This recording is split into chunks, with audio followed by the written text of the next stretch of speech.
You are here, taking those first few steps after a lung cancer diagnosis. Understandably, there's a lot to process, and at times you may even feel lost or alone. But know that you're not. Having more of the information you need is step one to having more control in your care, and that's why I'm here.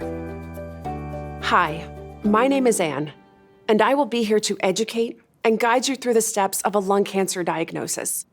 While everyone's path is different, as not all lung cancers are the same, one of the most important things to do is learn as much as you can to help you have informative conversations with your healthcare team.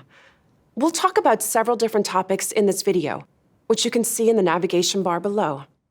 At this point, you may have done some initial research on your own or with a loved one, which is great. Knowledge is power.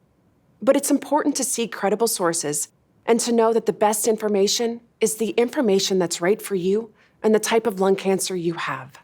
As you learn more about the type of lung cancer you have, you, your loved ones, and your healthcare team will discuss appropriate treatment options.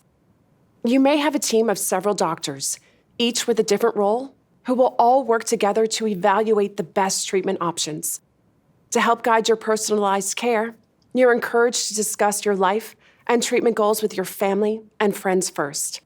Then communicate them to your healthcare team, as it's important for your team to know what's important to you. The health information contained herein is provided for educational purposes only and not intended to replace discussions with a healthcare provider. All decisions regarding patient care must be made with a healthcare provider considering the unique characteristics of the patient.